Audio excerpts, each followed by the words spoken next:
ஆரம்பமாக இந்த ஷாபான் மாதம் என்பது எதற்காக வேண்டி, அதாவது இந்த மாதத்துடைய ஷாபான் என்கின்ற பெயர் பிரபல்யமானது அப்படி என்று சொல்லி பார்த்தீர்கள் என்று சொன்னால், அரபுலகத்திலே இதற்காக மொழி ரீதியாக பல காரணங்கள் சொல்லப்படுகின்றன. ஒவ்வொரு மாதத்திற்கும் என்னென்ன அடிப்படையில் பெயர்கள் சூட்டப்பட்டிருக்கின்றன என்று பல ரீதியான காரணங்கள் சொல்லப்படுகின்றன. ஆனால் எமக்கு இங்கே மிக முக்கியமான அம்சம், மார்க்க ரீதியாக ஷாபான் என்கின்ற இந்த மாதத்திற்குரிய அதாவது அந்தஸ்து என்ன, அதனது நன்மைகள் என்ன அப்படி என்பதை நாம் தெரிந்து கொள்வதுதான். எப்படி ஒவ்வொரு தொழுகைக்கு முன்னாலும் சுன்னத்தான தொழுகைகள் எம்மை ஃபர்லான தொழுகைகளுக்கு தயார்படுத்துகின்றனவோ, ஒருவர் வெளியே இருந்து வேலை களைப்பிலும் வேறு வேறு சிந்தனையிலும் வருகின்ற ஒருவர் முதலாக தொழுகைக்குள் நுழைந்தவுடன் நிச்சயமாக ஒரே அடியாக அவரால் என்ன செய்ய முடியாது, சிந்தனையிலிருந்து மாறிவிட முடியாது. அந்த சிந்தனை கொஞ்சம் கொஞ்சமாகத்தான் என்ன செய்யும், அந்த இடத்தை விட்டு அகலும். சுன்னத்து தொழுகையெல்லாம் தொழுந்து ஒரு 2 நிமிடங்கள் 3 நிமிடங்கள் அமைதியாகி ஃபர்ல் தொழுகின்ற பொழுது முழுமையாக நாம் தொழுகைக்குள்ளவர்களாக என்ன செய்துவிடுவோம், மாறிவிடுவோம். எப்படி இந்த மாதிரி சுன்னத்து தொழுகைகள் எம்மை ஒரு ஃபர்தான கடமைக்கு எம்மை தயார்படுத்துகிறதோ, அதுபோன்றுதான் ஷாபான் மாதம் என்பது எம்மை ரமலானுக்கு தயார்படுத்துகிறது. சுன்னத்து நோன்பு பிடிக்கக்கூடிய வளமைகள் எம்மிடத்தில் இல்லையாக இருந்தால், அல்லது சுன்னத்து நோன்பு பிடிக்கக்கூடிய வளமைகள் மிக குறைவாக எம்மிடத்தில் இருந்தால், அவர்களுக்கு மிக உதவியான ஒரு மாதம் தான் இந்த ஷாபான் மாதம். காரணம், ஆயிஷா ரதியல்லாஹு அன்ஹா அவர்கள் சொல்லுகிறார்கள், ரமலான் அல்லாமல் நபி அவர்கள் அதிகமாக நோன்பு நோற்ற மாதம் என்று சொன்னால் அது என்ன, இந்த ஷாபான் மாதம் தான். அந்த அளவுக்கு ரசூலுல்லாஹி ஸல்லல்லாஹு அலைஹி வஸல்லம் அவர்கள் ஷாபான் மாதத்தை முழுமையாக பிடித்தார்கள். ஷாபான் மாதத்தை முழுமையாக பிடித்தார்கள் என்று சொல்லுகின்ற அளவுக்கு என்ன செய்தார்கள், ஷாபான் மாதத்தில் நோன்பு பிடித்தார்கள். அப்படின்னா என்ன, ஒரு 2 3 வளமையாகவே நபி அவர்களுடைய நோன்புகள் 11 நோன்பு இருக்கும் மாதம். ஒவ்வொரு மாதமும் 11 நோன்பு இருக்கும். ஏன், திங்கள் வியாழனும் அதோடு சேர்த்து என்ன இந்த 13 14 15 இதை சேர்த்து என்ன செஞ்சிடும், 11 நோன்புகள் வந்துடும். அப்போ அது பிரித்து பிடிக்கிறது. ஆனால் ஷாபானை பொறுத்த வரைக்கும் ரசூல் ஸல்லல்லாஹு அலைஹி வஸல்லம் முழு ஷாபானையும் பிடித்தார்கள் என்று சொல்லுகின்ற அளவில் ஷாபான் நோன்பை என்ன செய்வார்கள், ரசூல் ஸல்லல்லாஹு அலைஹி வஸல்லம் பிடிப்பார்கள் என்றதை பார்க்கிறோம். அப்போ இதில் இருந்து என்ன விளங்குன்னு சொன்னால், நம்ம நோன்பு பிடிக்கக்கூடிய வளமை இல்லாதவர்கள் ஷாபானில் முதலாம் நோன்பு பிடிச்சா 2 3 நோன்பு பழகினம் பண்ணுவீங்களே, ரமலான் என்பது நம்ம நுழைவதற்கு மிக இலகுவாக இருக்கும். ஏனென்றா நம்ம வளமையாக அனுபவபூர்வமாக கண்ட ஒரு விஷயம்தான், ரமலான் மாதத்தில் முதல் நோன்பு பிடிக்கின்றவர்கள் படுகின்ற பாடு. அதிகமானவர்கள் என்ன செய்வாங்கன்னா, ரமலான் முதலாம் நோன்பு பிடிச்சிட்டு அன்றைக்கு தலைவலி, மேல் வருத்தம், கால் நோய், அன்றைக்கு தான் அந்த போன ரமலானில் விடுபட்டது நோன்பு இந்த ரமலானில் மறுபடியும் ஆரம்பிச்சுக்கிறது. அதனால முதலாம் நோன்புல என்ன செய்யும், ஒரு புதுசாக எழும்பி புதிதாக எனது பசியில் இருந்து என்றது தலைவலி அது இதுன்னு பழகிடும். இந்த மாதிரியான ஒரு நிலைமை நிறைய பேரிடத்தில் என்ன செய்கிறது இருக்கிறது. காரணம், திடீர்னு நம்ம அதுக்குள்ள நுழைவது. ஆனால் ஷாபானிலே நீங்கள் நோன்பை ஆரம்பிச்சிட்டீங்கன்னு வைங்களேன், ஒவ்வொரு நோன்பாக ஆரம்பித்து ஒரு நாள் பிடித்து ஒரு நாள் விட்டு ஒரு நாள் பிடித்து, அல்லது ஒரு திங்கள் வியாழம் பிடிக்கின்ற வளமை இல்லாதவர்கள் திங்கள் வியாழம் பிடிக்க ஆரம்பித்து 13 14 15 பிடித்து இப்படி நோன்புகளை பழக்கப்படுத்திட்டீங்கன்னு சொன்னால், ரமலானுக்குள் நுழைகின்ற பொழுது நீங்கள் அப்படி தொடர்ந்து போவது போல என்ன செய்யும், உங்களுக்கு இருக்கும். எனவே ஷாபான் என்பது ரமலானுக்கான ஒரு இஸ்திஅதாத் என்பதனால தான் ரசூலுல்லாஹி ஸல்லல்லாஹு அலைஹி வஸல்லம் அவர்கள் தயார் என்பதனால தான் ரசூல் ஸல்லல்லாஹு அலைஹி வஸல்லம் அவர்கள் ரமலானுக்கு முன்னுள்ள அந்த மாதத்திலே நிறையவே நோன்பு பிடித்தார்கள் என்ற செய்தியை நாங்கள் பார்க்கிறோம்.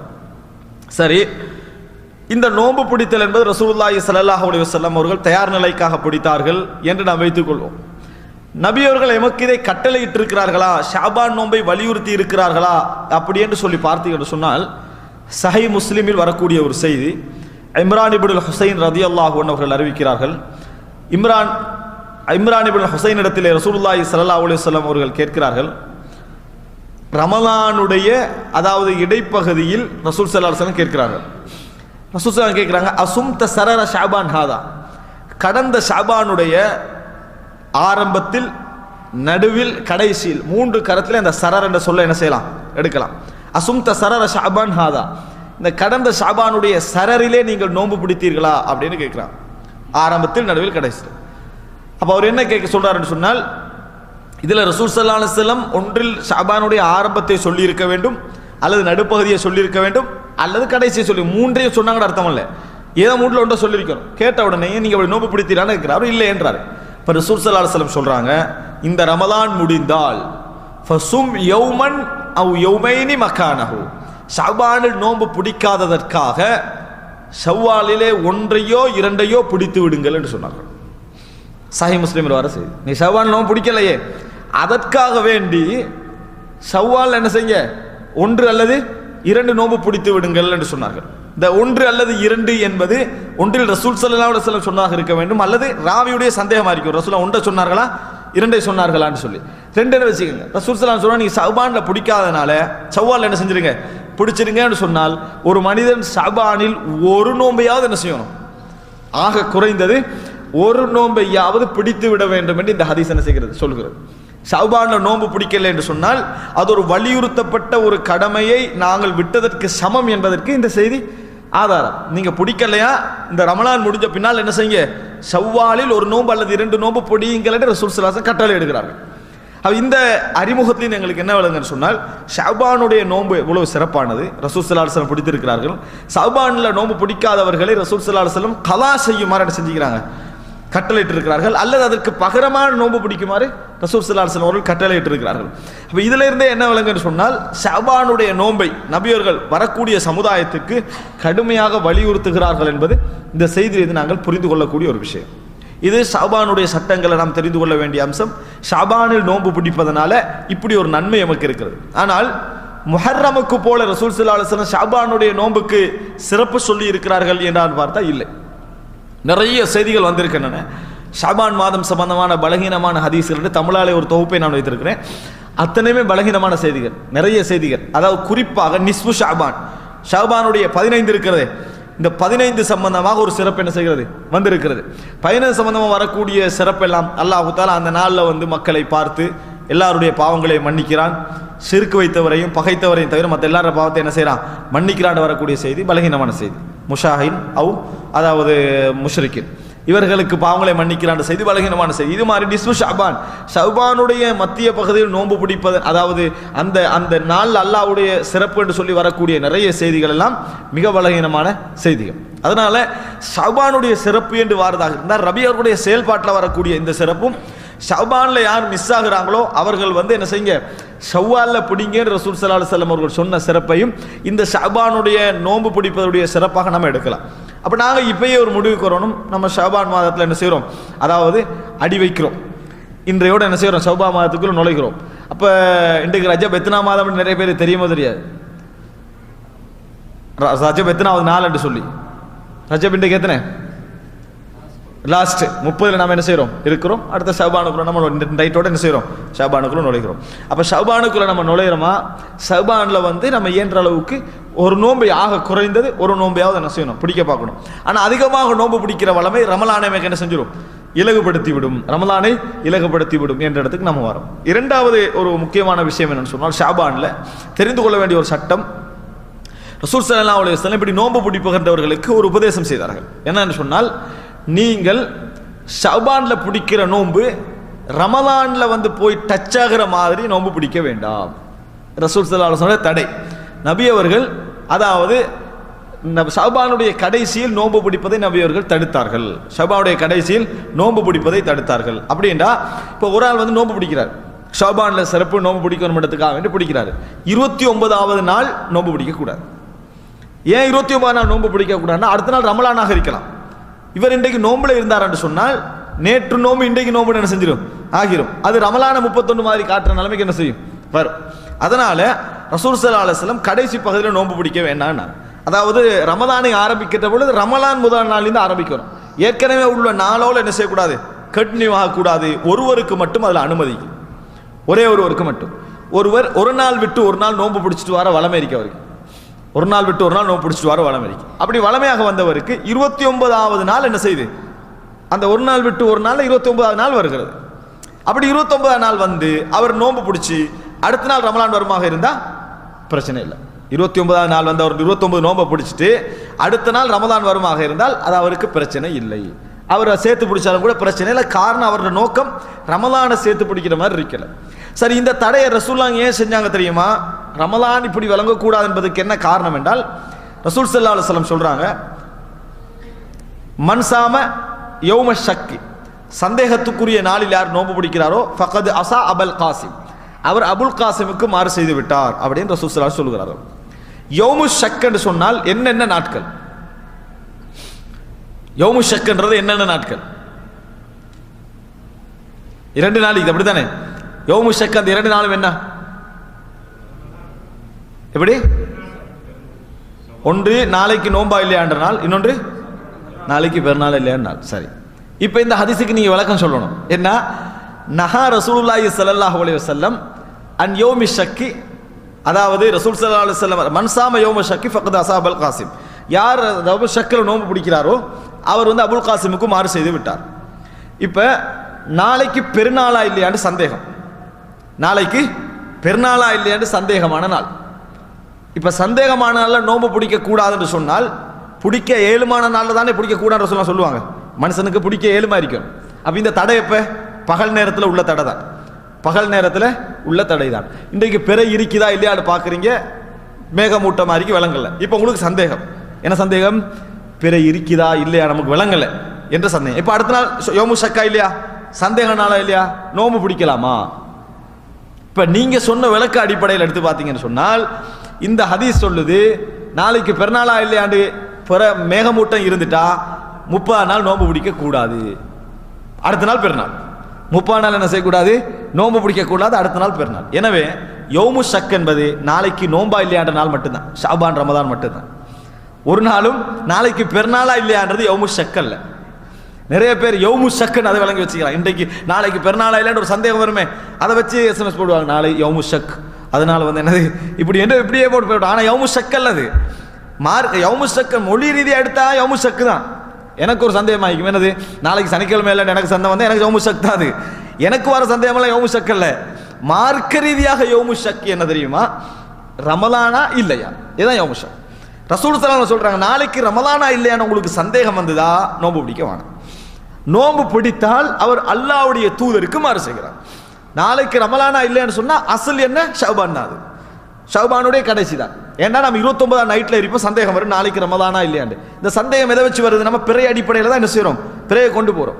ஆனா சிலருக்கு யௌமு ஷக்கே வரவே வராது, சிலருக்கு யௌமு ஷக் வரவே வராது. ஏன்? அவங்க எல்லாம் தீர்மானிச்சாச்சு, நாளைக்கு ரமலான்னு தீர்மானிச்சாச்சு, அப்போ யௌமு ஷக் வராது. இது யார் யௌமு ஷக்கு?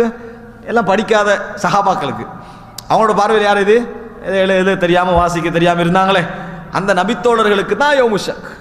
ஏன் அவர்களுக்கு யௌமு ஷக்? அவங்களுக்கு படிக்க தெரியாது, வாதிக்க தெரியாது, அவங்களுக்கு மட்டும் யௌமு ஷக். நாங்களாம் இப்போ அட்வான்ஸான ஆக்கள். ஆனால் நபித்தோழர்கள் அறிவித்த ஜக்காத்து கணக்கே மீராஸ் கணக்கே போட சொன்னாங்கன்னா அடுத்த செகண்ட் போட மாட்டாங்க. அவ்வளோ அழகான மீராஸ் கணக்கையும் சட்ட ரீதியான கணக்கு 8ல் 1 4ல் 1 6ல் 1 10ல் 1 5ல் 1 இருக்குதே, இதுகளை வந்து போட சொன்னாங்கன்னா போட்டுக்கல மாட்டாங்க. ஜக்காத்து கணக்கு இருக்குதே 40க்கு இத்தனை 80க்கு இத்தனை 100க்கு இத்தனை 200க்கு இத்தனைன்னு சொல்லி போட்டுக்கல மாட்டாங்க. அதே போல தியா கணக்கு இருக்குதே, ஒரு மனிதன் வந்து கொலை செஞ்சு இந்த மாதிரி இருந்து பரிகாரம் கொடுக்குற டைம்ல வர கணக்குகள் போட்டுக்கல மாட்டாங்க. இதெல்லாம் படிக்காதவங்கள அறிவிச்சாங்க. அதனால என்ன புரிஞ்சுக்கணும்னு சொன்னால் நபித்தோழர்கள் வந்து எழுத்து விஷயத்தில் அவங்க அப்படி விளங்கி வச்சுக்கிறாங்க, கணக்கு விஷயத்தை அப்படி விளங்கி வச்சுக்கிறாங்க. அதுக்கு ஒரு ஆதாரம் என்ன தெரியுமா? ரசூல் ஸல்லல்லாஹு அலைஹி வஸல்லம் இப்படி சொன்னாங்களாம், 10 10 இப்படி மடக்கினாங்களாம். பார்த்தீங்களா, இது கூட சஹாபாக்களுக்கு என்ன தெரியாம இருந்தது? உனக்கு அந்த ஹதீஸை விளங்க தெரியல, விளங்கிட்டா? அந்த ஹதீஸ்ல இப்படி இப்படி காட்டின உடனே ரசூலுல்லாஹ் காட்டுறாங்க 10 10 10 மாதம் என்றது இப்படியும் அமையும், மறுபடி இப்படி காட்டி இப்படி காட்டி இப்படியும் அமையும், 29 30 அமையும். நான் கேட்குறேன், ஒரு ஆளுக்கு வந்து நம்பர் தெரியாது, எண்ணிக்கை தெரியாது, அவருக்கு இப்படி காட்டின என்ன பிரயோசனம்? யாருக்கோ கை காட்டுறாங்கன்னா நிறைய பேர் வணங்கிட்டா, ஏன்னா அவருக்கு எண்ணிக்கை தெரியாது. சஹாபாக்கள்கிட்ட ஒரு பழக்கம் இருந்தது, இந்த 70,000 கையில் காட்டுங்கன்னா எப்படி காட்டுவோம்? அந்த அரபு மக்கள்கிட்ட ஒரு பழக்கம் இருந்தது, 70,000 காட்ட ஒரு விரலால் காட்டிடுவான், விளங்கிட்டா? 1,00,000 ஒரு பழக்கம் இருந்தது, 30 காட்டுறதுக்கு ஒரு பழக்கம் இருந்தது, 50,00,000 காட்டுறதுக்கு ஒரு பழக்கம் இருந்தது, கையை காட்டுறது அவங்கள்ட்ட ஒரு வளமை இருக்குது, விளங்கிட்டா? அதைத்தான் நபித்தோழர் ரசூலுல்லாஹ் இப்படி காட்டினாங்க. அந்த வளமையை, அந்த மக்கள்கிட்ட இருந்த வளமையை, அவங்கள்ட்ட எல்லாமே வளமை இருக்கு. அத்தையாத்துக்கு இப்படி போட்டால் எத்தனை சொல்லுவாங்க? 53 சொல்லுவாங்க. எப்படி 53 இது? சரியா? அதை கொஞ்சம் பேர் கணக்கு காட்டுறேன், இது 3 இப்படி தான் அரபுல என்று, இது 53. அவர்களுக்கு 53 இதுதான். அவங்க இப்படி காட்டினாங்கன்னா 53, இப்படி காட்டினாங்கன்னா 53. 53 என்ற அமைப்பில் போடுவார்கள் என்று சொன்னா இதுல 53 பார்த்திருக்க கூடாது. எங்க 5? இது 5, விளங்கிட்டானே? இது 3, இதுல இல்ல. எப்படி காட்ட போறீங்க 53? இதுல 53 இல்ல. ஆனால் அவர்கள் இப்படி காட்டினாங்கன்னா 53. இப்படி கணக்கு வச்சிருந்த சமுதாயம் அது. எழுத தெரிஞ்சதுனால எல்லா கணக்கையும் மறந்துட்டோம், அவ்வளவுதான். நம்மளுக்கு எழுத தெரியுமே, அதனால எங்களுக்கு 53 தெரியும், 83 தெரியும், எழுதினா தான் தெரியும். இந்த லெவலில் நாங்கள் இருந்துட்டிருக்கிறோம். அதைத்தான் நபியவர்கள் இப்படி காட்டினார்கள். அவர்களிடத்தில் கணக்கை காட்டுவதற்கு ஒரு அஜீபான ஒரு முறை என்ன செஞ்சது? வித்தியாசமான ஒரு முறை இருந்தது. அதைத்தான் அவங்க இப்படி காட்டினாங்க. சரியா? இந்த எண்ணிக்கை, அதாவது நபித்தோழர்கள் 10, நம்ம வளமையா எல்லாரும் என்ற மாதிரி அவங்களும் 10 என்றாங்க. விளங்கிட்டா? இது தெரியுமா உங்களுக்கு? அதனால அவங்க வளமையா என்ற மாதிரி எண்ணினாங்க. ஆனா நம்ம 100 வரைக்கும் இப்படி எண்ணுமா? 10 10 10 இப்படி எண்ணி எக்ஸஸ் எடுக்கணும்னு நினைப்போம். சரியா? நம்ம காட்டுறதுக்கு ஒரு முறை இல்லை. அவர்கள் 1,00,000 காட்டுவாங்க, 1 கோடியையும் காட்டுவார்கள், நம்பரையும் என்ன செய்வாங்க? இந்த 10 வரலாம் காட்டிடுவாங்க. அவ்வளோ கணக்கு தெரிஞ்சவங்க. அதனால யௌமு ஷக் வந்து எல்லாருக்கும் உரியது. யௌமு ஷக் வந்து எல்லாருக்கும் உரியது. அவர்களை விட எங்களுக்கு தான் உரியது. எங்களுக்கு தான் அது உரியது. ஏன்னா நாங்கள் சாஃப்ட்வேரில் பார்த்துட்டு இருக்கிறோம், அவங்க அது இல்லாமல் பார்த்தாங்க.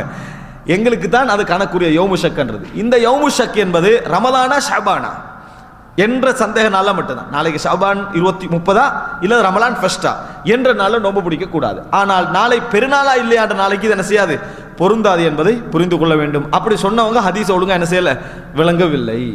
இது நாங்கள் அடிப்படையாக தெரிஞ்சு கொள்ள வேண்டிய விஷயம். இந்த யௌமு ஷக் விஷயத்தில் இந்த வாதத்தை நம்ம விளங்கப்படுத்தின உடனேயே ஜஹலுக்கு தமிழ் அறியாமை, இது வந்து உலகத்தில் இப்படி யாரும் வழங்கலை, ஆனால் தாங்க விளங்கினத்துக்காக வேண்டிய அந்த அறியாமைக்கான ஒரு வாதம் வச்சாங்க. அதான் நம்ம யௌமு ஷக் நைட்டில் தானே, காலையில் எங்களுக்கு கன்ஃபார்ம் ஆயிரு தானே, நாளைக்கு நோம்பு இல்லைண்டு நாளைக்கு பெருநாள் எங்களுக்கு கன்ஃபார்ம் ஆகிறது தானே, அல்லது நாளைக்கு நோம்பட்டு கன்ஃபார்ம் ஆகிறது தானே, ஷக் இருந்தால் தானே ரசூலா நோம்பு பிடிக்க வேணாண்டாங்க அப்படின்றாங்க. இப்போ நான் கேட்குறேன், நோம்பு பிடிக்க வேணானே ரசூலா தடை செஞ்சாங்க? இரவுலையா நோம்பு பிடிப்பான்? இரவுலையா நோம்பு பிடிப்பாங்க? பகலில் தான் பிடிப்பாங்க. ஒரு இடத்துல ரசூலாங்க பிடிக்க வேணான்றாங்கடா, அந்த இடத்துல பிடிக்க 7 மாதிரி இருக்கணும். பன்றி தின்னுவது ஹராம் என்றா பன்றி தின்ன 7 மணி அர்த்தம். அது விளங்குது. பன்றி தின்ன 7 சுட்டி தான் பன்றி தின்னுவது ஹராம் அப்படின்னு சொல்ற. 7வது ஒன்றை தின்றது ஹராம் இஸ்லாம் என்ன செய்யாது, பேசிக்கிட்டு இருக்காது. மரணிப்பது ஹராம் இஸ்லாம் சொல்லலையே, மரணிக்காம இருக்க உலகத்தில் இயலாது. 7 என்றால் மட்டும்தான் இஸ்லாம் சட்டம் போடும், அந்த இடத்துல மனிதனுக்கு சாத்தியம். இது மாதிரி இரவுல நோம்பு பிடிக்கிறது இல்லை, பகலில் தான் நோம்பு பிடிப்பாங்க. அதனால அந்த டைம்ல நீங்க என்ன செய்யக்கூடாது, நோம்பு பிடிக்க கூடாது. ஏன்? உங்களுக்கு சந்தேகம், இரவு நேரத்தில் மேகமூட்டம், நாளைக்கு 30 1 இந்த சந்தேகத்தை பிடிக்க வேண்டாங்க. இது ஷாபானுக்கு ரமலானுக்கு உரியதே ஒழிய மற்றபடி எதுக்கு கூடியதில் யாராவது உங்களுக்கு எஸ்எம்எஸ்ல அது இதுல தெரியாம யௌமு ஷக்னு போட்டாங்கன்னா உடனே அந்த அறிவை என்ன செஞ்சிருங்க, அவங்களுக்கு கொடுத்துருங்க. யௌமு ஷக் இதுவல்ல, யௌமு ஷக் இதுவல்ல.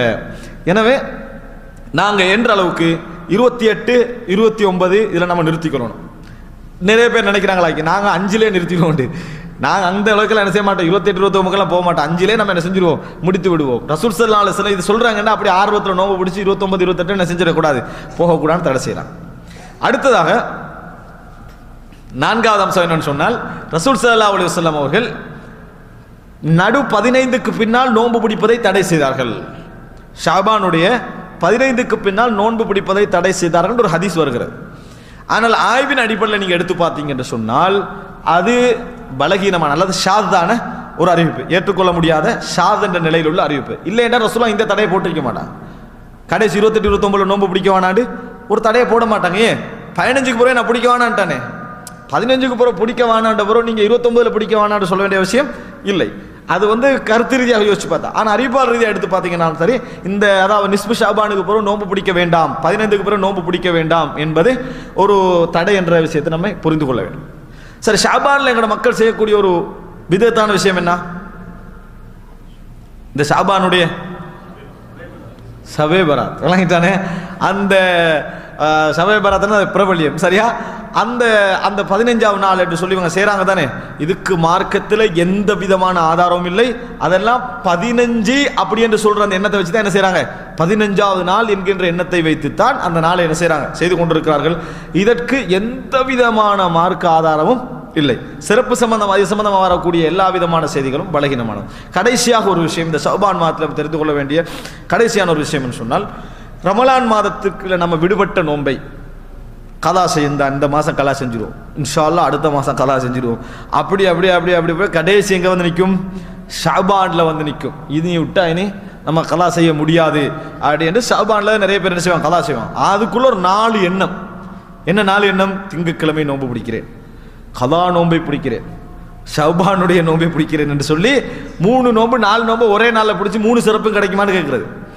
3 சிறப்பும் கிடைக்குமான்னு அரஃபா நாளில் கலா நோன்பு செய்யலாமா அப்படின்னு ஒரு கேள்வி. கலா நோன்பை பிடிக்காம ஒரே நேரத்தில் என்ன செய்யறது, இந்த மாதிரி செஞ்சுக்கலாமா அப்படின்னு இது சம்பந்தமாக இந்த கேள்வி ஆரம்பத்திலேருந்தே ஒரு கருத்து முரண்பாடு உள்ள கேள்வி. ஒரு ஆள் லுஹரும் தொழல அசரும் தொழல, இமாமுக்கு பின்கால போய் 4 ரக்காத்தான் 2 நியத்து வைக்கிறார், லுஹர் அசர் 2 இதற்குள் அடங்கட்டும் அப்படின்னு. சரியா வருமா?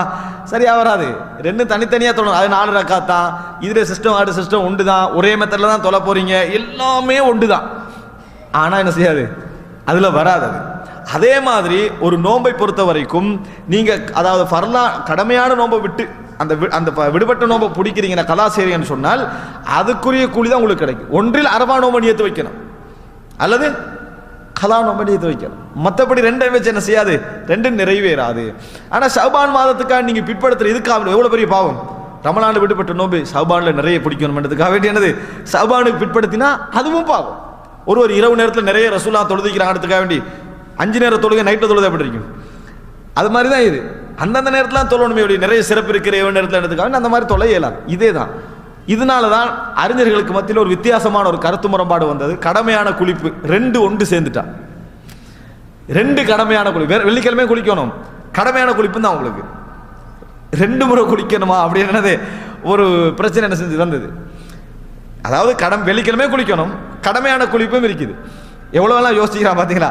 இந்த 2 குளிப்பும் ஒரே நாளில் வந்துட்டு என்ன செய்யறது. நாங்கள் அதை பற்றி யோசிச்சதே இல்லையே, 2 ஒரே குளிப்பாக நினச்சி தான் என்ன செஞ்சுக்கிறோம், குளித்திருக்கிறோம். ஆனால் இதை எப்படி யோசிக்கிறாங்க. ஆனால் இவர்கள் மற்ற விஷயங்களுக்கு சொன்னதை இதில் சொல்றது பொருத்தம் இல்லை. சில அறிஞர்கள் ஷேக் அல்பானியில் என்ன சொன்னாரா, 2 குளிப்பு குளிக்கணும், 2 குளிப்பு குளிக்கணும், அதுக்கு தொழுகை நோன்பு இதை ஆதாரம் காட்டினார். ஆனால் அல்லாஹு ஆலம் குளிப்பு விஷயத்தில் அது என்னது, அது ஒத்து வரக்கூடிய ஒரு அம்சம் அல்ல.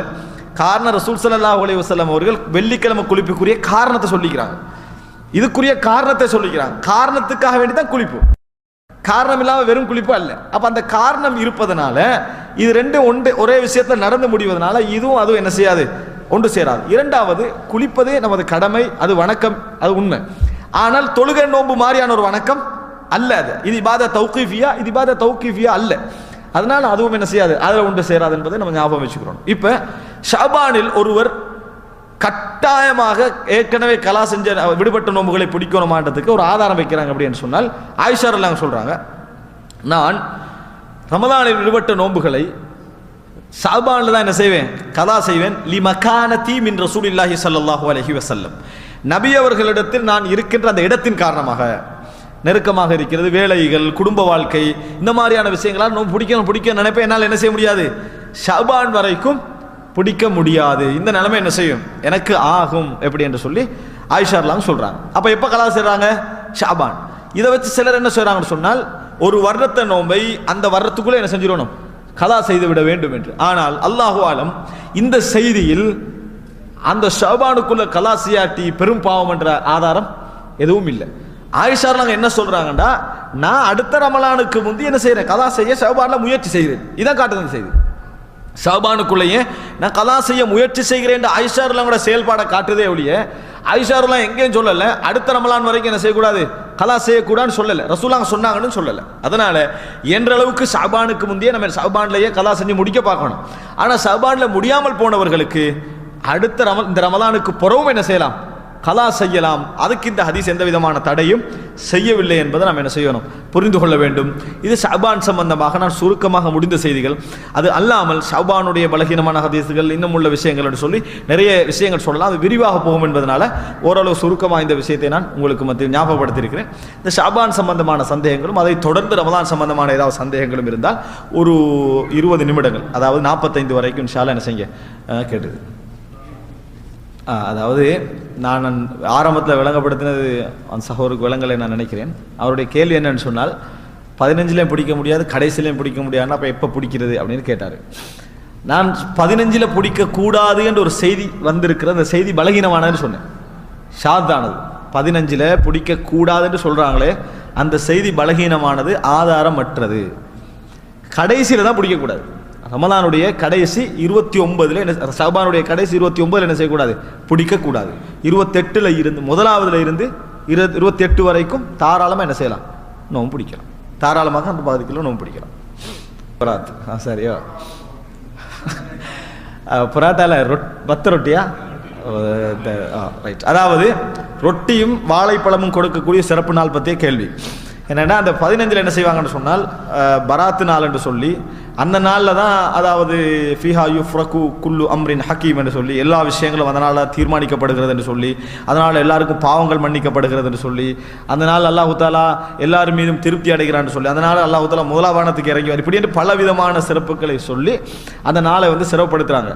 15வது நாளை நோன்பு பிடித்தால் என்னென்ன சிறப்பு இருக்கிறன்னும் சில செய்திகள் என்ன செய்கிற வந்திருக்கின்றன. ஆனால் ஒரு நாளும் இந்த ஒரு நோம்பா பிடிங்க என்று சொன்னாங்களே, அதை கூட எங்க கொண்டு போய் வைக்கிறாங்க தெரியுமா? சரர ஷாபான் வருது.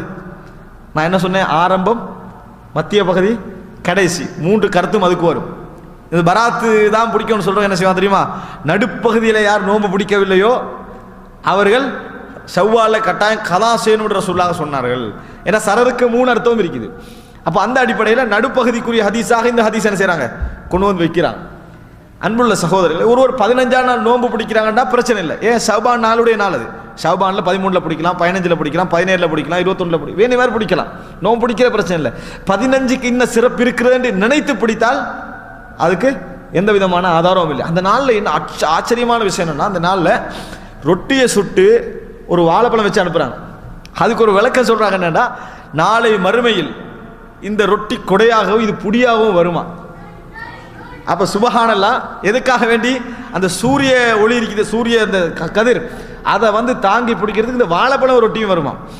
அப்படி என்று சொல்லி அவர்கள் வைக்கிறார்கள். அப்போ இது வந்து என்னது? ஒரு தவறான நம்பிக்கை. இப்படியான நம்பிக்கை மக்களுக்கு மத்தியில் பரவி இருக்கு. இதுக்கு எந்த விதமான மார்க்க ஆதாரமும் இல்லை. ஒரு ஆள் 15 நோம்பு பிடிக்க நினைச்சாருன்னு சொன்னால் அதில் பிள்ளை இல்லை. ஆனால் அவர் நினைக்கணும் 13க்கு என்ன சிறப்போ ஷவ்பான், 17க்கு என்ன சிறப்போ, 21க்கு எது சிறப்போ அதுதான் 15லேயும் சிறப்பு. மற்றபடி வேற எந்த சிறப்பும் இந்த 15க்கு இல்லை என்பதை நம்ம என்ன செய்யணும்? புரிந்து கொள்ள வேண்டும். இது ஒரு பிதாத்தான நடைமுறை. இந்த ஷவை பராத் என்று சொல்றது, பராத்து சம்பந்தமாக தனியாக பேசினால் ஒரு மணி நேரம் என்ன செஞ்சிடும்?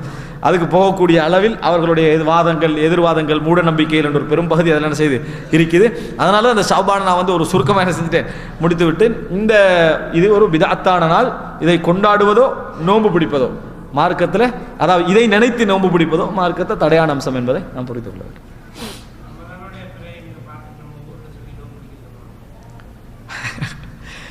அதாவது இந்த கேள்வி, அதாவது ஒரு இடத்துல பிறை கண்டால் இன்னொரு இடத்திற்கு அறிவித்தல் என்ற கேள்வி சாதாரண கேள்வி இல்லைன்னு எல்லாருக்குமே தெரியும்.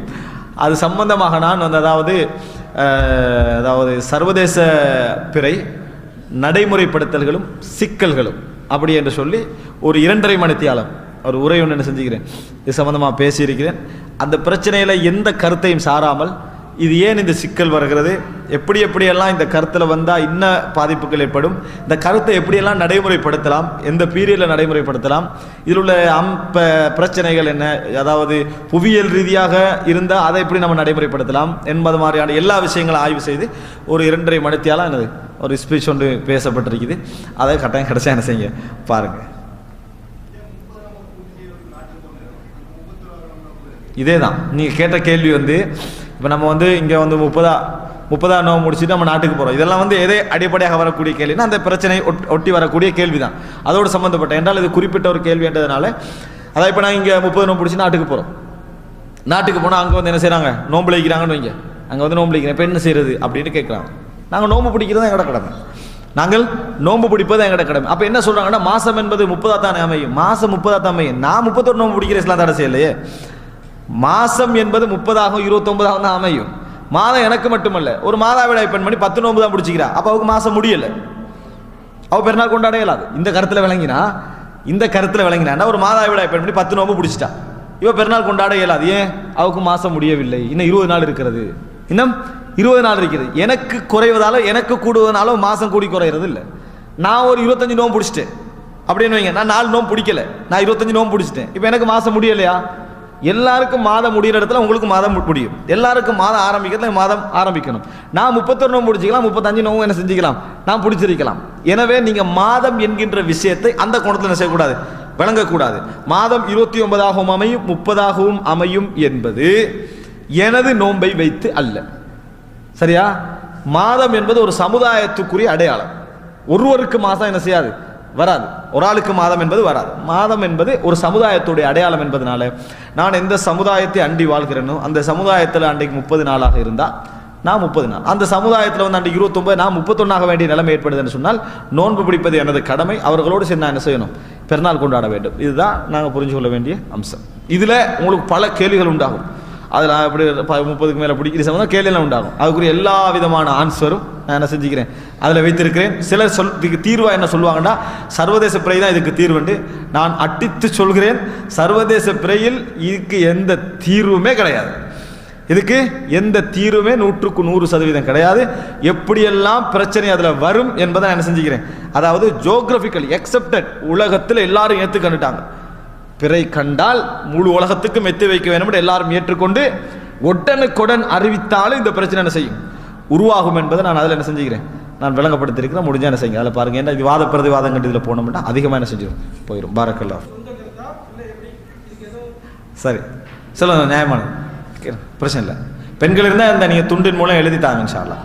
என்ன கேள்வின்னு சொன்னால், லுஹருடைய நேரம் அசரோடு முடிவடைகிறது. லுஹருடைய நேரம் அசரோடு முடிவடைகிறது. ஒருவர் லுஹர் தொழ வேண்டியவர் அசருக்கு முந்தி தொழுதால் அது தொழுகை. அவர் அதை வேண்டும் என்று விட்டாருன்னா அவர் என்னதான் தொழுதாலும் அது என்ன செய்யப்பட போறதில்லை, ஏற்றுக்கொள்ளப்பட போறதில்லை. இந்த அடிப்படையில் ஷாபான் விஷயத்தில் ஆயிஷார்லாம் சொல்றாங்க, நான் வந்து பிடிச்ச நோன்பை, விடுபட்ட நோன்பை ஷாபான் வரைக்கும் என்னால் என்ன செய்ய முடியாது, பிடிக்க முடியாமல் போயும் ரசூலுல்லாஹ் இடத்தால. ஆனால் நான் ஷாபானில் தான் என்ன செய்வேன், பிடிப்பேன்னு செய்தி வருது. எப்படி ஒரு தொழுகையினுடைய இறுதி நேரமாக அடுத்த தொழுகை இருக்கிறதோ அது மாதிரி தானே ஒரு ரமலானுடைய இறுதி நேரமாக அடுத்த நேரம் வரணும். அப்போ எப்படி நீங்கள் வந்து அதுக்கு பிறகு நோன்பை கதா ஆயிஷார் செய்ய, அதுக்கு ஆதாரம் இல்லை. அதுக்கு பிறகு நோன்பை என்ன செய்யலாம், நீங்கள் கதா செய்யலாம் என்று சொல்லி எப்படி நீங்கள் சொல்லலாம், இதுதான் கேள்வி. அன்புள்ள சகோதரர்களே, இந்த கேள்வி இந்த அடிப்படையில் வச்சு கேட்டது நியாயமானது. ஆனால் ஒரு விஷயம் புரிஞ்சுக்கொள்ளணும், தொழுகைக்கு வரையறை வந்திருக்குது. லுஹருடைய தொழுகை அந்த நாளில் அந்த நேரத்தில் நீங்கள் மிஸ் ஆகினா உங்களுக்கு தொழுகையுடைய நேரமே அடுத்த தொழுகை வரைக்கும் தான் என்றது ஹதீஸ், நேரடியான ஹதீஸ். அடுத்த தொழுகைக்கு பிறகு உங்களுக்கு என்னது, அந்த தொழுகையுடைய நேரம் இல்லை. ஜிப்ரீல் அலைஹிஸ்ஸலாம் தொழுகையுடைய ஆரம்பத்திலே தொழுது காட்டி, தொழுகையுடைய கடைசியிலே தொழுது காட்டி, இதுதான் தொழுகையுடைய நேரம், இது தாண்டினா தொழுகை இல்லைன்னு சொல்லிட்டாங்க. ரசூலுல்லாஹி ஸல்லல்லாஹு அலைஹி வஸல்லம் கூட அதை தாண்டினால் 2 பேருக்கு தான் அனுமதி, தூங்கினால் மறந்தால், மற்றபடி யாருக்கும் அதை தாண்டி தொழுது அது கலா தொழுகை நோண்டி இல்லைன்னு சொல்லிட்டு. ரமலானுக்கு ஒரு ஹதீஸும் நேரடியாக எங்கேயும் இல்லை, இந்த ரமலானுடைய விடுபட்ட நோன்பை இந்த ரமலான் தான் எல்லை என்று நேரடியாக எந்த ஹதீஸுமே இல்லை. இதை நல்லா புரிஞ்சுக்கிறோம். ஏன்னா அல்லாஹ் தஆலா குர்ஆன்ல ஃபஇத்தத்தும் மின் ஐயாமின் உஹர், வரக்கூடிய காலங்களில் நீங்கள் நாட்களை தேர்வு செய்து கொள்ளலாம். அல்லாஹ் வரையறுக்கல, ஒரு நோன்புல விடுபட்ட கலாவை எந்த நாளும் அல்லாஹ் தஆலா வரையறுக்கவில்லை. அடுத்த நோன்பு தான் அவருடைய காலம் என்று அல்லாஹ் தஆலா வரையறுக்கல. ஆயிஷா ரலியல்லாஹு ஹதீஸ் வரையறுக்கிறதான்னு கேட்டால் இல்லை. எப்படி வரையறுக்கணும் இல்லைண்டா, ஆயிஷா ரலியல்லாஹு அவர்கள் நான் அடுத்த ஷஅபானுக்கு முந்தி பிடிப்பேன் என்பது ஆயிஷா ரலியல்லாஹு அன்ஹா அவர்கள் இந்த ஷஅபானுக்கு முந்தி பிடிக்கணும் என்கின்ற எண்ணத்தை வைத்திருந்தார்கள் என்பதற்கு தான் ஆதாரம். எப்பயும் ரசூலுல்லாஹ் அதை சொன்னார்கள், ரசூல் ஸல்லல்லாஹு அலைஹி கட்டளையிட்டார்கள், ரசூல் ஸல்லல்லாஹு அலைஹி வஸல்லம் என்ன செய்தார்கள், இந்த ஷஅபானை எனக்கு எல்லையாக சொன்னார்கள் என்றால் தான் அது கடமையாக மாறும், மற்றவர்களுக்கு வாஜிபாக மாறும். எல்லா செயல்பாட்டிலும் அப்படி தான். மற்றவர்களுக்கு வாஜிபாக மாறுறது எப்படின்னு சொன்னால், ஆயிஷா அங்க சொல்லணும், நபி அவர்கள் இந்த ரமலானுக்கு முன்னால் எனக்கு கலா செய்யுமாறு கட்டளையிட்டார்கள், விடுமாறு சொன்னார்கள். ஆயிஷா அவங்க சொல்றாங்க, நான் ஷஅபானுக்கு முந்தி பிடிக்க ட்ரை பண்ணுவேன், ஷஅபானுக்கு முந்தி நான் எனக்கு கடைசி ஷஅபானில் தான் பிடிக்க கிடைக்கும், ட்ரை பண்ணி எனக்கு ஷஅபானில் தான் பிடிக்க கிடைக்கும். இவ்வளோதான் எங்களுக்கு செய்தி வந்திருக்குது. இந்த செய்தி எப்போ வலுவாகும் தெரியுமா, இதற்கு ஒரு ஹதீஸ் வந்திருந்து ரமலானுக்கு பிறகு பிடிக்கக்கூடாது நபியர்கள் சொல்லியிருக்கிறார்கள், ரமலானுக்கு முந்தி கலா செய்யுமாறு சொல்லியிருக்கிறார்கள் என்று ஹதீஸ் வந்திருந்து ஆயிஷா சொல்லி இருந்தால் அது வலுவூட்டும். மற்றபடி அது ஆயிஷா அப்படி செஞ்சிருந்தாங்கடா, எப்படியும் நாங்களும் எப்படி ஷஅபானுக்கு முந்தி பிடிச்சிடணும் இந்த ரமலானுடைய நோன்பை என்கின்ற ஆர்வம் கொண்டு பிடிக்கிறோமோ அந்த எல்லையோடு அது முடிச்சிடும். அது ஒரு நாளும் கடமை, மற்றவர்களும் அப்படித்தான் ஷஅபானுக்கு முந்தி கலா செய்ய வேண்டும் என்கின்ற இடத்துக்கு மாறாது. ஆனால் தொழுகை மாறும். ஏன்னா தொழுகைக்கு நேரடி ஹதீஸ் என்ன செய்யுது இருக்குது. அதான் வளரும். ஏதாவது க்ரோஸ் கஷ்டம் தான் கேட்கலாம், கேளுங்க சொல்லுங்க.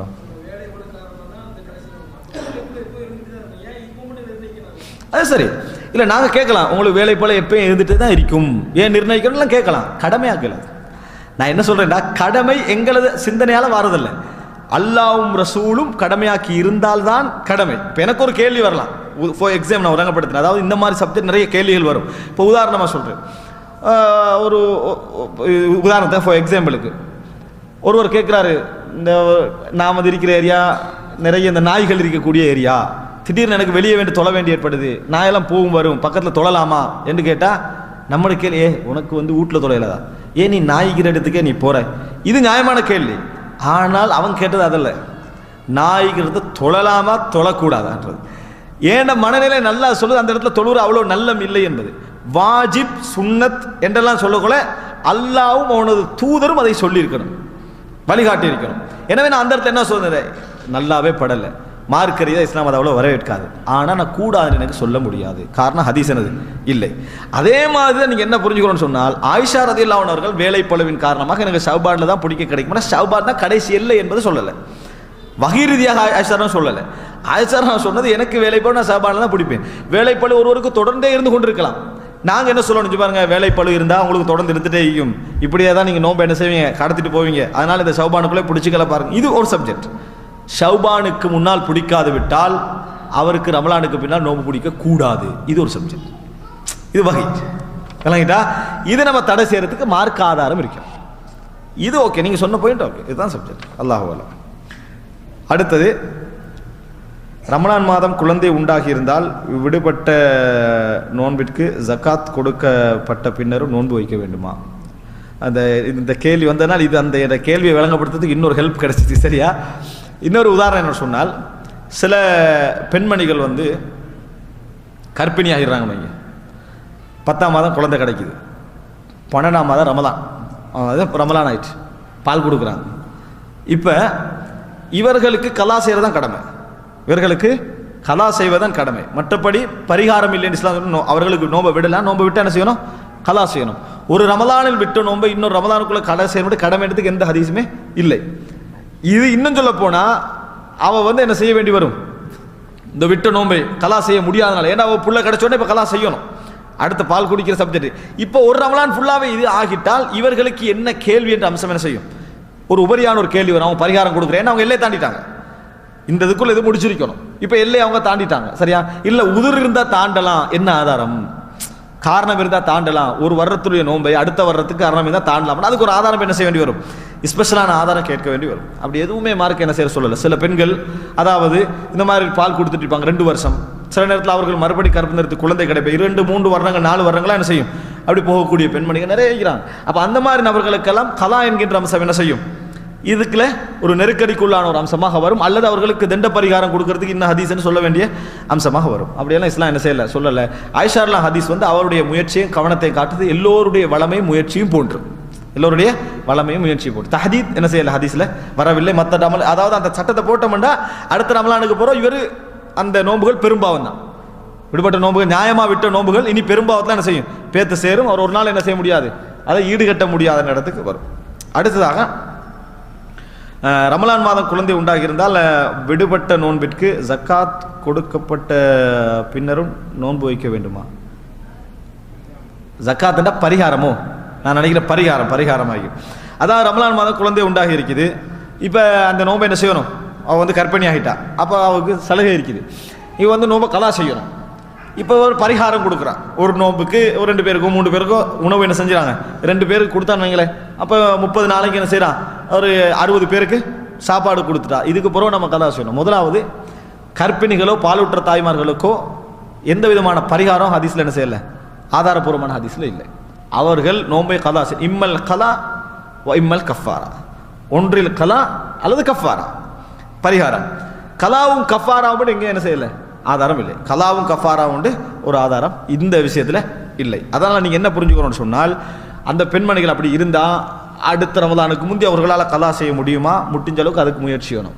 முடியலையா வரக்கூடிய காலங்களில் அவர்கள் கலா செய்வதற்கு முயற்சிக்கணும். கஃபாரா அவர்களுக்கு இல்லை, கஃபாரா பரிகாரம் என்பது அவர்களுக்கு இல்லை. இதை புரிஞ்சுக்கணும். நோயாளி ஓ அதாவது பரிகாரம் வந்திருக்கக்கூடியவங்க நோயாளி, அதாவது அவருக்கு இனி நோம்பு பிடிக்க முடியாது, அதாவது என்ன சொல்றது, இவர் கியூர் ஆகுவார் இல்லை இனி குணமாக மாட்டார் என்று சொல்ற லெவலில் இருக்கிறாங்களே, அந்த நோயாளிகளுக்கும் வயோதிபர்கள் நோம்பால சக்தி இழந்த அளவுக்கு பரிகாரம் இருக்குது. அதாவது இந்த 2 ஏழைக்கு ஒரு நாளைக்கு மேனிப்பவர்கள் என்ன செய்யணும், அவர்களுடைய ஒவ்வொரு நோன்புக்கும் பரிகாரம் செய்யணும்னு சொல்லி அதுக்கு செய்திருக்கிறது. அவர்கள் கலா செய்ய வேண்டிய அவசியமும் இல்லை.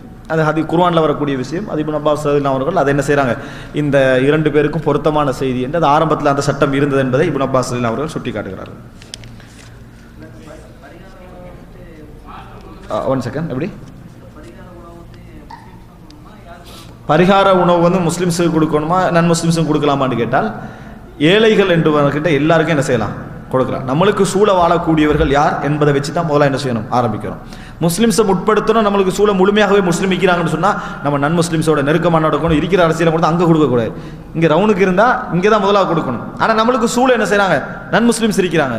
நாங்கள் இதை கொண்டு போய் என்னது முஸ்லிம்ஸுக்கு தான் கொடுக்கணும் கொண்டு போக வேண்டிய கடமை இல்லை. நன் முஸ்லிம்ஸுக்கு உதுஹியா, அகீகா, குர்பானி, இது எல்லா விஷயங்களும் என்ன செய்யலாம், நன் முஸ்லிம்ஸுக்கும் கொடுக்கலாம். நேர்ச்சை உட்பட நன் முஸ்லீம் கொடுக்கலாம். இதுக்கு ஒரு கூடாத ஒரு செய்தி சொல்வார்கள், லா யகுல் தஆமக இல்லா தகி, இறையச்சம் உள்ளவனை தவிர வேறு யாரும் உங்களோட உணவை என்ன செய்யக்கூடாது, சாப்பிடக்கூடாது என்று சொல்வார்கள்.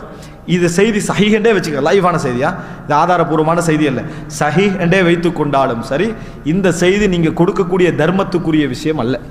நீங்கள் கொடுக்கக்கூடிய தர்மத்துக்குரிய விஷயம் அல்ல. ரசூல் ஸல்லல்லாஹு அலைஹி வஸல்லம் கால அந்த நடைமுறைக்கே என்ன செஞ்சிடும், அது வித்தியாசமாயிடும். குர்ஆன் என்ன சொல்லுது, லா யன்ஹாகுமுல்லாஹு அனில் லதீன லம் யுகாத்திலூக்கும் ஃபித்தீனி வலம் யுக்ரிஜூக்கும் மின் தியாரிக்கும் அன் தபர்ருஹும் வ துக்ஸிது இலைஹிம் இன்னல்லாஹ யுஹிப்புல் முக்ஸிதீன்.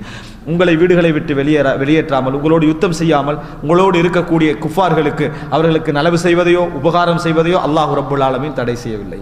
அல்லாஹ் நீதியாளன், நீதியை விரும்புகிறான் என்று அல்லாஹ் தஆலா குர்ஆன்ல சொல்றான். அப்போ அதனால பிர்ன்றது சாப்பாடு கொடுக்காம இருக்கிறதா, சாப்பாடு நான் கொடுக்கவில்லை ஆனால் உங்களோடு நலவாக நடக்குமாறு இஸ்லாம் சொல்லுகிறேன்னு சொல்லலாமா?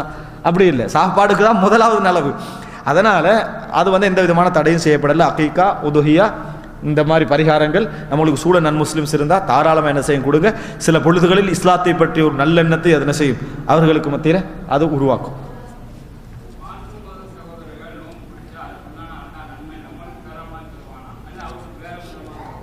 சரி, அதாவது அந்நியர்களை பொறுத்த வரைக்கும் அவர்கள் எந்த நன்மை செய்தாலும் அல்லாஹ் ரப்புல் ஆலமீன் அவர்களுக்கு கூலி வழங்குவான்.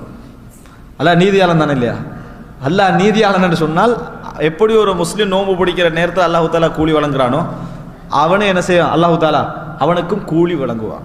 ஆனால் அவர்களுடைய எல்லா கூலியையும் மறுமை வந்து சேராமல் இறைவன் அழித்து விடுவான். இந்த உலகத்திலே அவங்களுக்கே கொடுத்துருவான். இந்த உலகத்திலே அந்த கூலிக்கு அந்த அவங்க செய்கிறாங்களே நன்மைகள், அவங்க செய்கிறாங்களே உபகாரங்கள், இதற்குரிய விஷயங்கள் இந்த உலகத்தில் அவர்களுக்கு என்ன செய்வான், அதிகமாக கொடுத்துருவான். அதனால தான் அல்லாஹ் ரப்புல் ஆலமீன் ஒரு அழகான வசனம் சொல்கிறான், காவிர்களுக்கு இந்த உலகத்தில் கிடைக்க வேண்டிய நன்மை 1-2 அல்ல. குர்ஆன்ல சொல்கிறான் அல்லாஹ், வலவுலா ஐயகூன الناس உம்மத வாஹிதத்தன் லஜஅல்னா லிமன் யக்ஃபுரு பிர்ரஹ்மானி.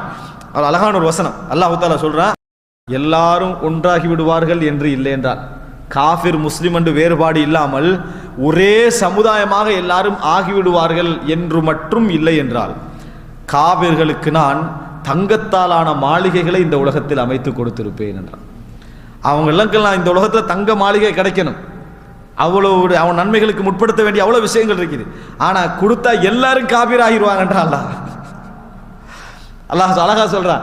எல்லாரும் ஒரே உம்மத்தா மாறிடுவாங்கடா. என்ன காபீர் முஸ்லீம் எதுவுமே இருக்காது, எல்லாருமே காபீர் ஆகிடுவாங்க. எல்லாரும் முஸ்லீம் ஆக மாட்டாங்க. எல்லாருக்கும் அமெரிக்கா கொஞ்சம் நல்லா வளர்ந்துட்டு போவே, பாரு எவ்வளோ முன்னேற்றத்தில் இருக்கிறாண்டு. நாங்கள்லாம் முஸ்லீம்கள், பாரு இதுதான் விஷயம். நாங்கள் காரணம் நம்மளும் கண்டுபிடிப்பில் முன்னேறணும்.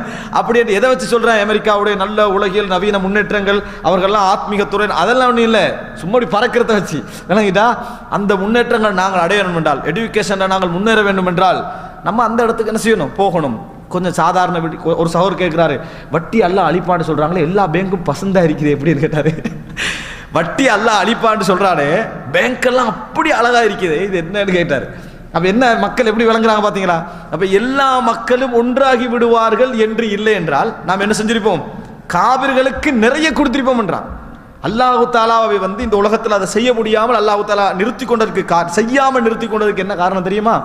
இந்த உலகத்தில் அப்படி அல்லாஹு தாலா அவர்களுக்கு கொடுத்தான்னு இப்படி ஆயிடும். அல்லாஹ் என்ன செய்யறான்டா, தங்க மாளிகை என்று கொடுக்காம தங்கத்தை பிரித்து கொடுக்குறான். சட்டப்படி அல்லாஹ் என்ன நினைக்கிறான், தங்க மாளிகை கொடுக்கணும், அப்படி நேரடியாக தங்கத்தை கொடுக்கணும். ஆனால் நேரடியாக தங்கத்தை கொடுத்தா முஸ்லீம்கள் ஒத்த நிற்க மாட்டாங்க, முஸ்லீம்கள் ஒருத்தரும் இருக்க மாட்டார்கள், எல்லாரும் ஒன்றாகி விடுவார்கள். அதனால அல்லாஹ் என்ன செய்யறான்னா அந்த நன்மைகளை கொடுக்குறான். அதனால தான் மறுமை நாள் அல்லாஹ் சொல்றேன்னா, அவர்களுக்கு நாம் அதாவது உஜ்ஜிலத் லஹும் தய்யிபாத்துஹும், அவர்களுடைய நன்மைகள் எல்லாம் அவர்களுக்கு இந்த உலகத்திலேயே அவசரமாக வழங்கப்பட்டு விட்டன. அவர்களுக்கு வழங்கப்பட்டு விட்டன. ரசூலுல்லாஹ் சொல்றாங்க உமர்லாங்களை பார்த்து, அதாவது அவர்கள் தான் அல்லாஹ் தஆலா என்ன செய்றான், இந்த உலகத்திலேயே அவர்களுக்கு என்னது, அதாவது இந்த ஹதீஸ் இது உலாயிக, அதாவது உஜ்ஜலத் லஹும் தய்யிபாத்துஹும்ன்றது அவர்களுக்கு உலகத்தில் எல்லா நலவுகளும் கொடுக்கப்பட்டு விட்டன என்பது ஹதீஸ். குர்ஆன் வசனம் என்னன்னு சொன்னால், அத்ஹப்தும் தய்யிபாத்திக்கும், உங்களது நன்மைகளை எல்லாம் ஃபில் ஹயாத்தி துன்யா, உலகத்திலேயே அழித்து விட்டீர்கள். அதனால நம்மளுக்கு உலகத்துல நம்ம இவ்வளவு தொழுது, இவ்வளவு நோன்பு பிடிச்சி, இவ்வளவு ஜக்காத்து கொடுத்து, இவ்வளவு ஹஜ் செஞ்சு என்ன பிரயோசனம்? ஒரு ஊடாவது நம்மளுக்கு என்ன செய்ய முடியல, எடுக்க முடியல. நிறைய பேர் சொல்றாங்க இது குஃபார்ற சிந்தனை, இது குஃபார்கள்ட்ட சிந்தனை. உங்களுக்கு எல்லா நாளும் இந்த உலகத்துல கிடைக்கணும்னா நீங்க காபிரா இருந்தீங்கன்னா கிடைச்சிடும். நீங்க காபிரா இருந்தீங்கன்னு சொன்னா எல்லா நன்மை.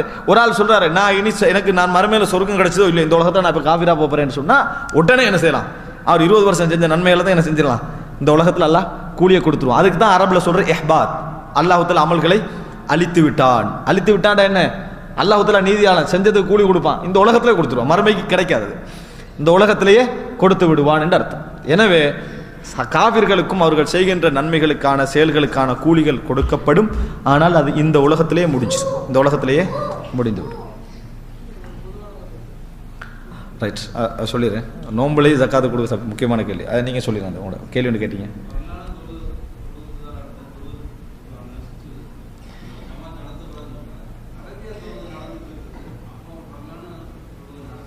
நடத்தலாமா? அதாவது ஒரு பள்ளியில் ஒரு ஜமாத் நடக்கின்ற பொழுது 2 ஜமாத்துக்கள் நடத்தக்கூடாது.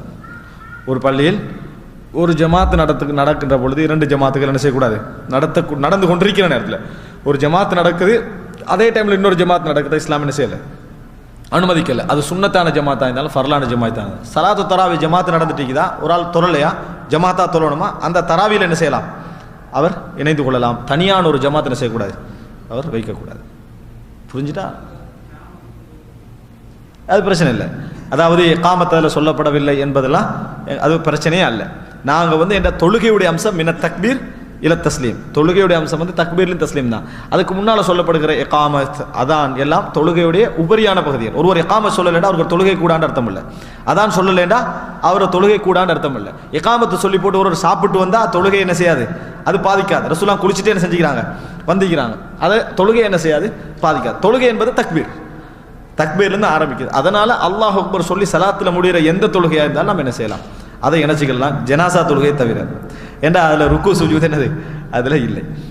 இப்போ என்ன கேட்டீங்க, ரமலான், அதாவது ஜக்காத்து கொடுக்கின்ற வளமை நிறைய பேர் என்ன செய்கிறாங்க, ரமலானில் வச்சுக்கிறாங்க. அது கணக்கு பார்க்கறதுக்கு இலகு அப்படி இப்படின்னு வச்சுக்கிறாங்க. ஒன்றில் ரமலானில் வளமையை வைக்க வேண்டும் என்று விரும்பக்கூடியவர்கள் ஒரு நடைமுறையை கொண்டு வரணும், அல்லது எப்போ கடமையாகுது அப்போ கொடுத்துடணும். ஒரு வருடம் ஒரு விஷயத்தில் பூர்த்தி ஆகுதான ஒரு பிஸ்னஸ் ஒருவர் ஆரம்பிக்கிறார், அவர் ரஜப்ல ஆரம்பித்தா எப்போ முடியும், ரஜப்ல முடிச்சிடும்.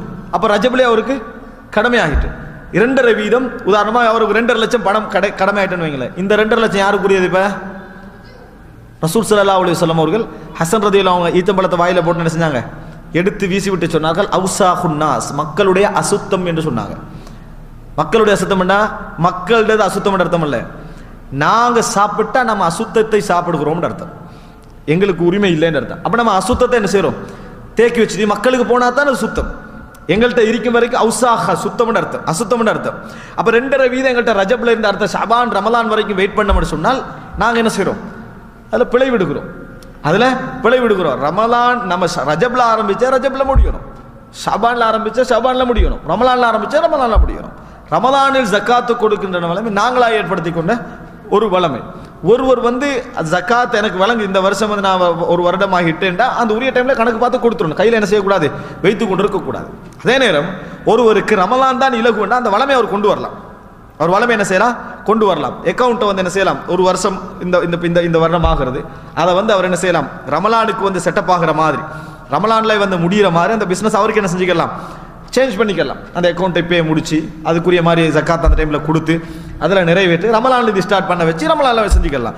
ஆனால் இங்கே அப்படி நடக்குது இல்லை, நிறைய பேர் ரமலானில் தான் ஜக்காத்து கொடுக்கணும்னு நினச்சிட்டு இருக்கிறாங்க, ரமலானில் தான் ஜக்காத்து கொடுக்கணும்னு நினச்சி ரமலானில் கொடுத்துக்கிட்டு வராங்க. இது பிழையான நடைமுறை. ஆனால் ஜக்காத்தில் பிழையான நடைமுறை என்று நிறைய விஷயங்கள் பேச வேண்டிய. சுபஹானல்லாஹ், ஜக்காத் என்பது கடமை. எல்லா பணக்காரர்களும் கொடுத்தால் இந்த சமுதாயம் பணக்காரனாக விடுமென்று ஆகாது. இஸ்லாம் சொல்ல வேண்டிய முறையில் கொடுத்தா மட்டும்தான் என்ன செய்யும், பணக்காரனாகும். ஜக்காத் அப்படியே கலெக்ட் பண்ணுறாங்க. கலெக்ட் பண்ணி 1 கோடி 2 கோடி ஜக்காத் ஊருக்கு காணி வழங்குகிறோம். நீ யார் காணி வழங்குறதுக்கு? முதல்ல புரிஞ்சுக்கணும். நீங்கள் அது காணி வழங்குறதுக்கு உங்களோட சதக்காவாது ஜக்காத்தா? ஜக்காத் ஏழைகள்ட்ட சொத்து, அது நிர்வகிக்க வேண்டியது ஏழைகள். நீங்கள் வந்து ஜக்காத்துன்னு கொடுக்க வேண்டியது எந்த பொருளில் எது கடமையாகுதோ ஒன்றில் அதை கொடுக்கணும், அல்லது அது பணமாக கொடுக்கணும். 2 தான் நடக்கணும். ஆடுல கடமை ஆயினா ஆட்டை கொடுங்க, ஆட்டுக்கு பதிலாக பணத்தை கொடுங்க. இது 2 தான் நடக்கணும். இது அல்லாமல் நீங்கள் என்ன செய்றீங்க? இந்த மாதிரி பணத்தை எடுத்து வச்சுட்டு ஊரில் உள்ள விதவைகளுக்கு மெஷின் வாங்கி கொடுக்குறாங்களா? 40 மெஷினை கொடுத்தா யார் தைக்கிறது? ஊரில் 40 விதவைகளுக்கு 40 மெஷினை கொடுத்தா மெஷினை விற்று தான் அப்புறம் சம்பாதிக்கணும். ஏன் 5 உடுப்பு போகிறது அண்டிலிருந்து 1 தான் போகும். இருக்கிற ஒரு விதவை ஏழை ஆயிடுவாள். ஏற்கனவே ஒரு விதவை மெஷின் வாங்கி தச்சுட்டிப்பாலே, ஆகா ஊரில் மெஷின் கொடுக்க போகிறாங்க, நம்மளோட பிஸ்னஸ் அவ்வளோதான். யார் ஏற்கனவே உள்ள விதவையோட மெஷின் அவ்வளோதான். பெரிய பொருளாதார திட்டம் போடுறாங்க. விளங்கிட்டா? ஊரில் உள்ள எல்லாரும் பணக்காரனாக போகிறாங்களா? அப்போ எப்படி யோசிக்க? பொருளாதாரத்தை பற்றி ஒரு பேசிக்கும் தெரியாது, ஒன்றும் தெரியாது.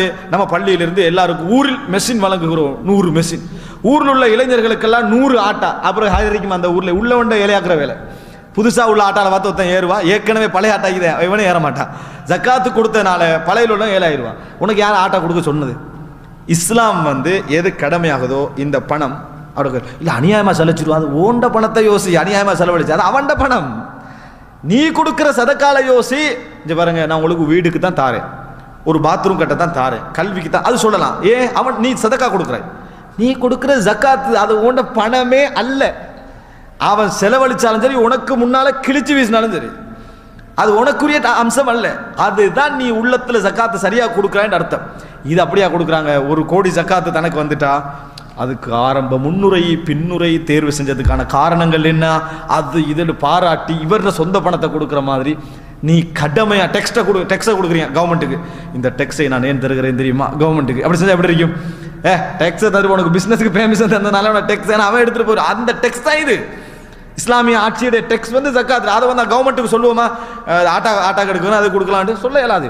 எங்கேயாவது ஊரில் பெரிய காணி கொடுக்கணும்னு சொல்லி அந்த ஜக்காத்தெல்லாம் கொண்டு போய் சேர்த்து காணியில் வாங்கி விடுறது, கூட வாங்குறதுக்காக பிரித்து 5 பேஜஸ் கொடுத்துருவோம். மாஷால்லா ஒரு காணி நம்ம கொடுத்திக்கிறோமே.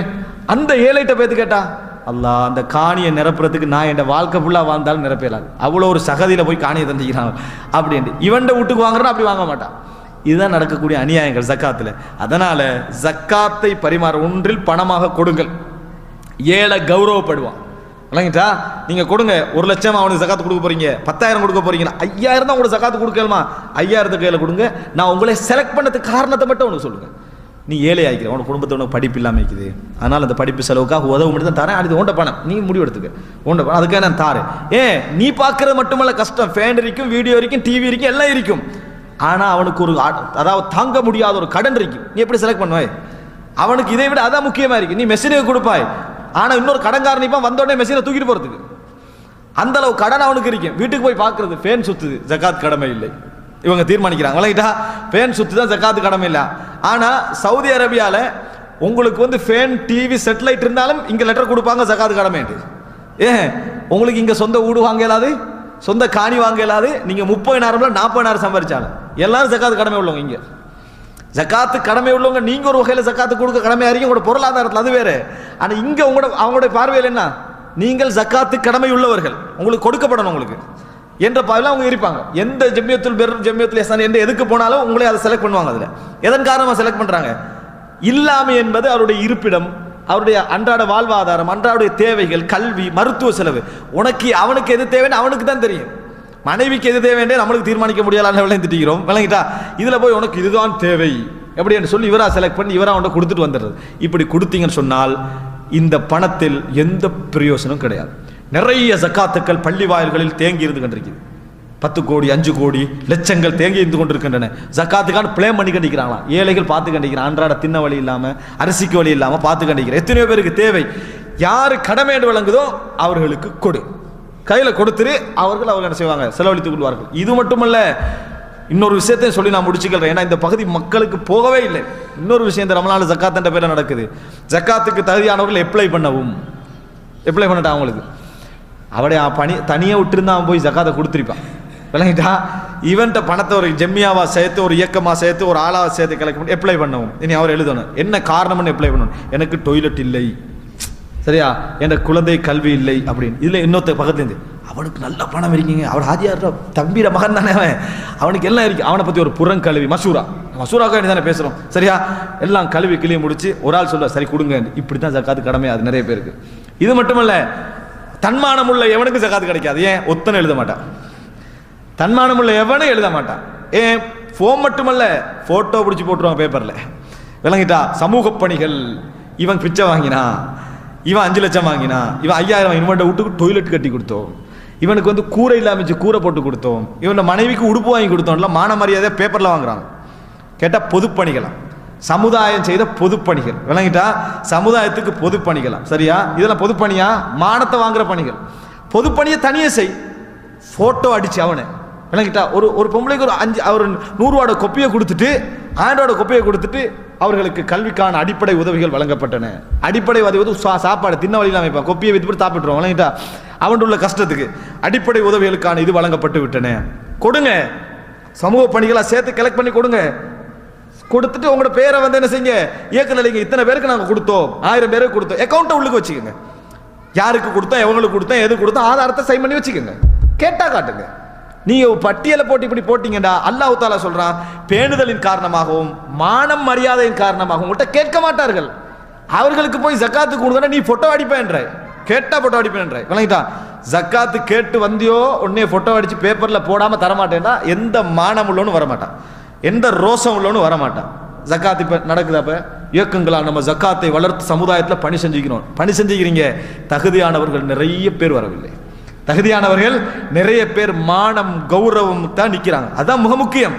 அப்போ ஜக்காத்து என்பது இப்படி பிரபலியப்படுத்துறதுக்கு அல்ல. நீங்கள் ஜக்காத்தை கொடுத்துட்டீங்கன்னா முடிச்சிருங்க. ஏழைகள் வரத்தான் செய்வாங்க. ஃபித்ரா அரிசி என்னாலும் வரிசையில் நிற்கிறதுக்கு 1000 பேர் தகுதி. ஏன்னா அப்படி நிற்கிறாங்க அவங்களோட கஷ்டத்தின் காரணமாக. ஆனால் தன்மானம் உள்ள உயர்ந்த சில மக்கள் வரமாட்டாங்க. இவங்க வந்து அடிப்படை வசதி இல்லாதனால வராங்க. இப்படி ஜக்காத்தை பிரபலியப்படுத்தல், போஸ்ட் அடிக்கிறது, நோட்ஸ் அடிக்கிறது, அதுக்காக வேண்டி கொஞ்சம் பேர் என்ன செய்கிறாங்கன்னா இங்கேயும் கவர் பண்ணுறாங்க. எங்கே இங்கே முன் துண்ணு மட்டும் கவர், முகத்தை மட்டும் கவர் பண்ணிடுறது. கவர் பண்ணி நாங்கள் ஆளை அடையாளப்படுத்தவில்லை. பேப்பரில் கவர், அவனோட நிர்வாகத்துக்கு கவர் இல்லையே. நிர்வாகத்தில் உள்ள யார் மலக்குமார்கள்? அப்போ பாப்பா, ஓ இவனு வாங்கி தான் நினைக்கிறானே, அவங்க அந்த பள்ளியிலே வாங்கினானே அப்படின்ட்டு அவனுக்கு ஒரு சரி, அவன் ஜக்காத்து தகுதி 2 பள்ளியெல்லாம் கொடுத்திக்கிறாங்க. நிர்வாகத்தில் உள்ள நீ 15 பேர் பார்க்குறாயா இல்லையா ஜக்காத்து குழுவில்? ஜக்காத்து குழு என்ற பெயரில் ஜக்காத்து குழு நடத்துறவர்களுக்கு ஒரு உபதேசம், யாராக இருந்தாலும் சரி, ஒன்றில் ஒழுங்காக மார்க்கப்படி நடத்த முடியுமா நடத்துங்கள். இல்லை என்று சொன்னா இதுல ஜக்காத்து கொடுத்து நரகத்துக்கு போயிடுறாங்க. அவ்வளவுதான். ஜக்காத்து பங்கிட்டு கொடுத்து நரகம் போயிடாங்க. ஏழைகளோட சொத்து நெருப்பு. விளையிட்டாங்க. அதாவது அல்லாஹ் தஆலா சொல்றான், அவருடைய வயிற்றிலே அவர்கள் நெருப்பை தவிர வேற எதையும் சாப்பிடவில்லை. அனாதைய சொத்தை சொல்லக்கூட. பொருளாதாரம், ஏழைகளோட சொத்து நெருப்பு. உங்களால முறையாக மார்க்கம் படிச்சு நிர்வாகத்துக்கு தெரியுமா? நிர்வாகிக்க பெருமை அடிக்கிறதுக்கு ஜக்காத்தை பணக்காரர்கள்ட்ட இது பறிஞ்செடுத்து பெருமை அடிக்கிறதுக்காக என்ன செய்ய வேண்டாம், ஜக்காத்து கொடுக்க வேண்டாம் என்பதை ஒரு உபதேசமாக சொல்லிக் கொள்கிறேன். ரமலானில் நாம் ஜக்காத்து கொடுக்கிறோம் என்கின்ற அமைப்பில் காட்டுவதற்கு இந்த ஜக்காத்து நடைமுறை இருக்குது, பிழையானது. ரமலான்ல கடமையாரோ ரமலான்ல கொடுக்கணும், ஷபான்ல கடமையாரோ ஷபான்ல கொடுக்கணும், முஹர்ரம்ல கடமையாரோ முஹர்ரம்ல கொடுக்கணும். ரமலான்ல தான் உங்களுக்கு கொடுக்கலமா, உங்களோட செட்டப் அதுக்கேற்ற மாதிரி என்ன செய்யுங்க, ரமலான் டு ரமலான் என்ன செய்யுங்க, உங்களோட பொருளாதார முறையை கொண்டு வந்து வைங்க. நீங்க வச்சுட்டு என்ன செய்யுங்க, கொடுங்க. வைக்காமல் ஷபான்ல ஆரம்பித்த ரமலான்ல கொடுப்பது என்பது நீங்கள் அதுக்கிடையில மௌத்தானீங்கடா, ஜக்காத்து கடமையை நிறைவேற்றாமல் மௌத்தாகிறீர்கள் அர்த்தம். அல்லாஹ் ரப்புல் ஆலமீன் மார்க்க விளக்கத்தை உரிய முறையில் நடைமுறைப்படுத்தி சொர்க்கம் செல்லக்கூடிய மக்களாக என்னையும் உங்களை மாக்கியல் புரிவானாக. ஹதா மா இந்தி வல் இல்மு இந்தல்லாஹ் வ அகூலு கௌலி ஹாதா வ அஸ்தக்ஃபிருல்லாஹ் லி வ லக்கும். அஸ்ஸலாமு அலைக்கும் வ ரஹ்மத்துல்லாஹி வ பரகாத்துஹு.